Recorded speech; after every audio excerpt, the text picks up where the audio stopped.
안녕하세요. 반갑습니다. 오늘은 HLB 주식시장 양대지수 급락장에서도 선방한 모습입니다. 종가 마이너스 2.27% 하락하는 데 그쳤는데요. 좁은 횡보 구간을 지나가고 있습니다.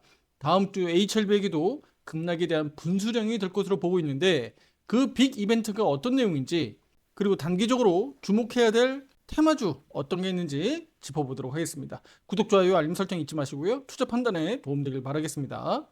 지난밤 미국 주식시장 하락 여파에 따른 우리 국내 주식시장 코스피는 2.45% 하락 마감했고요.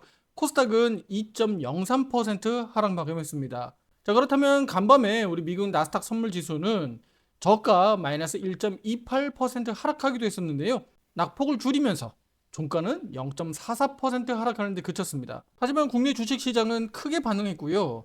오후장에 일부 낙폭을 좀 줄이긴 했습니다만 많은 종목들이 하락하는 데는 막을 수가 없었네요. 자, 그렇다면 일단은 이렇게 미국 주식시장이 이번 주에 하락 변동성이 나온 이유부터 알아야 될 텐데, 바로 파월 연준 의장이죠. 앞서서 우리 지수가 크게 올라갈 때는 파월 연준 의장의 FOMC 회의 이후에 나온 그 발언들 때문이잖아요.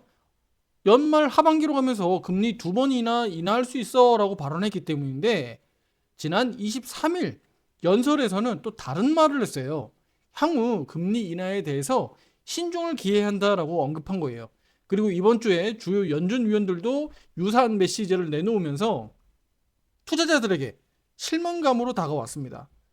또 미국 주요 경기 지표가 강하게 나왔다는 점에서도 하반기 추가 금리 인하에 대한 기대감이 낮아지면서 주식시장은 차익 매물로 출렁거리고 있습니다. 자, 여기서 참고로 제가 말씀을 드리면 금리 인하는 경기 둔화를 인정하는 것입니다. 향후 미래의 경기 지표가 악화될 우려가 있기 때문에 금리 인하를 단행하는 거예요. 그러면 금리 인하를 단행하게 되면 그게 6개월, 1년 또는 2년 좀 더 중장기적인 포지션으로 인하 스탠스를 가져가게 되거든요. 반대로 금리 동결 또는 인상은 경기 지표 강세를 의미합니다. 그 기대감으로 물가 상승률이 높아지는 것을 대비하기 위해서 금리를 인상하는 거예요. 따라서 금리 인상으로 주가는 보통 오르고 금리 인하는 주가가 내리는데, 실물 시장에서는 보통 반대로 움직이죠. 우리가 보통 주식 시장 처음 배울 때 교과서적인 측면에서 보면 금리 인하는 시장이 좋고 금리 상승은 시장이 안 좋다라는 것을 우리 배우잖아요. 보통 거기에 예제가 뭐가 들어갑니까? 금리 인하는 말 그대로 은행 금리가 낮아지니까 은행에 갈 곳 없는 투자 자금이 주식 시장으로 들어온다. 반대로 금리가 오르면 은행 금리가 올라가게 되니까 굳이 위험성이 높은 주식 시장의 투자보다는 은행으로 자본이 들어가니까 주식 시장에겐 좋지 않다라고 보통 예제가 들어가게 됩니다.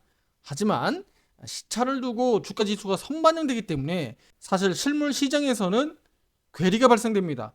따라서 실제로 금리 인하 단행하는 시기에는 오히려 주가 고점이 잡힐 가능성이 높고요. 금리를 인상하게 되는 시점은 보통 주가 지수가 많이 하락해서 오히려 바닥을 다지고 올라가는 시기가 나타나게 됩니다. 참고해 주시면 되겠고요. 자, 이렇게 변동성이 커지다 보니까 화살표 매매방에서도 이번 주 현금 확보 차원에서 종목들을 대거 팔고 있었습니다. 그리고 오늘은 또 SK 하이닉스마저도 화살표 매도 신호가 발생됐기 때문에 오늘 전량 매도 의견을 드렸죠. 차익 실현은 25%를 만들어냈습니다. 자, 다음 주 주말은요, 한국은 추석 연휴 들어가고 중국도 중추절 긴 휴장이 들어가게 됩니다. 특히 한국은 중국 단체 관광객 무비자 입국 29일 월요일부터 내년 6월까지 허용되는데요. 관련주 주목하고 있습니다. 투자자 여러분들, 순환매 어렵고 테마주 잡기 어려우신 분들 함께 하시면서 좋은 결과 만들어내시면 되겠고요. 특히 주식시장이 이렇게 흔들리면서 대장주 중심으로 좀 답답한 장세, 또 약세장이 나타날 땐 이렇게 개별 테마주 업종으로 수급 이동이 나타나는 만큼 본격적인 실적 시즌 들어가기 전에 테마주 장세가 우리 10월달 나타나지 않을지 주목하고 대응할 예정입니다. 자, 그러면 우리 HLB 주가로 놓고 보면 다음 주는 월말이고 또 10월 초가 겹치게 되는데요. 기술적으로 보면 HLB는 이달 시가 가격이 얼마인가요? 시가 가격 9월 1일 날 제가 말씀드렸던 걸로 기억나는데 바로 37,800원인데 이 가격은 38,000원으로 그냥 보겠습니다 라고 말씀드렸죠. 38,000원으로 제가 선정하겠습니다. 그래서 이달 우리 9월은 38,000원 이탈되지 않고 지지력 확보하는 게 가장 중요하다고 말씀드렸었어요. 이렇게 지지력 확보하고 올라가게 되니까 제가 여기 36,000원 이제 지웁니다라고 하고 36,000원 지웠었죠.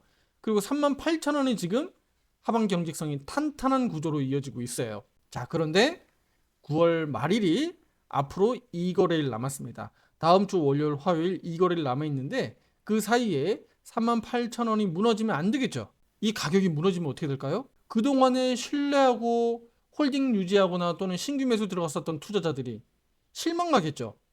아래로 언더로 내려가게 되면 바로 실망 매물이 쏟아질 수 있는 겁니다. 왜냐면 이를 기준으로 매수할 수 있었기 때문입니다. 그래서 다음 주에 빅 이벤트도 있기 때문에 그를 기점으로 해서 HLB가 혹시라도 38,000원 언더로 내려가면서 언더슈팅 나오는지 주의해야 된다고 저는 말씀드리겠습니다. 자, 그렇다면 다음 주에 빅 이벤트가 뭔가요? 라고 이제 궁금하실 텐데 바로 미국 연방정부 셧다운 이슈가 있습니다. 이거 중간중간에 툭 하면 찾아오는 이슈잖아요. 근데 일반적으로 보통 어떻습니까? 미국 양당에서 서로 그냥 연기하죠. 연기하거나 또는 인상하죠. 그동안에 늘 그렇게 이어왔습니다. 한마디로 얘기하면 미국은 부채에 대한 그 시한폭탄을 계속 끌고 가고 있는 거예요. 이것은 지금 현재 당을 차지하고 있는 공화당이나 또는 민주당이나 어느 누구에게도 좋을 게 없어요. 그러니까 지금 시한폭탄을 계속 끌고 가고 있는 겁니다. 근데 꼭 그러다 보면 한 번씩 셧다운 이슈가 터지기 마련이거든요.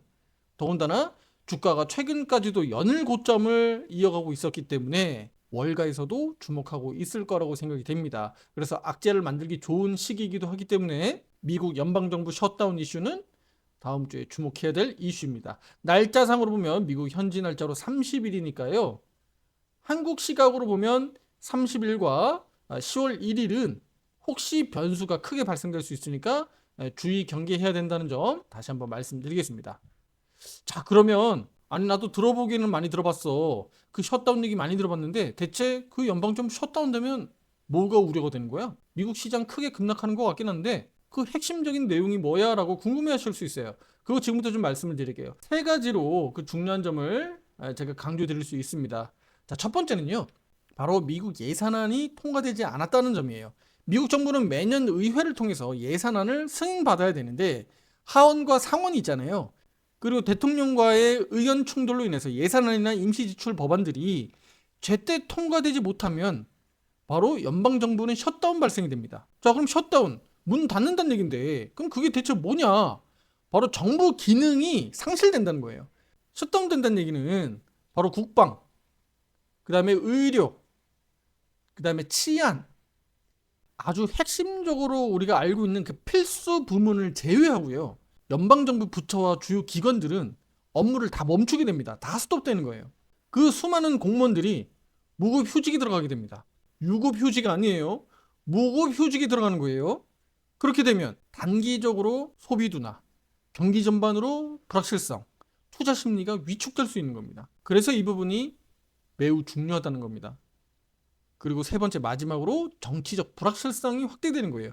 셧다운은 단순한 행정 중단이 아니라 여야 간의 정치 갈등을 드러내는 사건이기 때문에 미국의 재정 건전성, 또 부채 한도 문제가 아주 직결됩니다. 그래서 미국 시장이 다시 한번 크게 부채 문제로 떠오를 수 있기 때문에 신용 리스크가 커질 수 있어요. 그거는 미국 자본시장의 아주 큰 틀을 흔들기 때문에 기축통화인 달러, 국채, 그리고 미국 주식시장 크게 흔들릴 여지가 있습니다. 그래서 중요한 겁니다. 그리고 그만큼 중요하기 때문에 미국 공화당과 민주당은 어떻게 해서든 늘 연기하고 인상해 왔던 겁니다. 말 그대로 스톱되면 큰일 나거든요. 특히 금융시장과 아주 직결되어 있기 때문에 월가의 일부 세력들하고도 연결고리가 있다고 봐야 되겠죠. 자, 따라서 이제 HLB로 다시 가보면 이 같은 불확실성이 다음 주에 존재하고 날짜상으로는 9월 30일 그리고 한국 날짜로는 10월 1일께가 될 수 있기 때문에 이 시기에 혹시라도 주식시장에 변수가 생긴다면 HLB가 버틸 재간이 없어요. 38,000원 붕괴될 거거든요. 그렇게 되게 되면 우리 H7B는 월간 차트에서 음봉 마감할 가능성이 매우 높아지는 겁니다. 그렇다면 바로 다음 달 10월 달에도 H7B에게 하방 변동성이 커질 수 있고요. 그동안 지지력 기반이 되었었던 부분들이 실패로 돌아갔기 때문에 다시 한번 직전 저점들을 이탈할 여지가 생기는 겁니다. 그래서 이 부분은 뭐 미국도 미국이지만 또 한국 주식시장도 그렇지만 HLB 개별적으로도 상당히 중요한 시기가 도래하고 있다라고 보고 있습니다. 따라서 38,000원 이하로 언더로 내려오게 되면 9월 달이 다시 음봉 캔들로 전환하게 되고요. 그렇게 되면 어떻게 되죠? 4월 달 보합에서 마감한 거 포함하면 총 7달째 하락하는 거예요. 그래서 우리 HLB 주주분들 입장에서도 다음 주는 추석 연휴 들어가기 전에 상당히 좀 중요하겠다라고 말씀을 드리겠습니다. 자, 정리하겠습니다. 자, 저는 다음 주에 미국 셧다운 될 거라고 예상하지는 않습니다. 확률이 낮기 때문이에요. 하지만 그게 실제로 벌어졌을 때의 큰 악재가 되기 때문에 제가 이만큼 강조드리는 이유입니다. 그렇다면 문제가 없다면 HLB는 이 같은 시장 지수 변동성에도 잘 버티면서 선방하고 있기 때문에 38,000원 잘 지지할 것으로 보고 있고요. 9월 말일 앞두고 4만 원으로 빠르게 좀 돌파 안착하기를 기대 한번 해보도록 하겠습니다. 4만 원 돌파 안착까지는 절대 안심하기는 이릅니다. 아시겠죠? 구독, 좋아요, 알림 설정 잊지 마시고요. 다음 영상에서 더 좋은 내용으로 찾아뵙도록 하겠습니다. 감사합니다.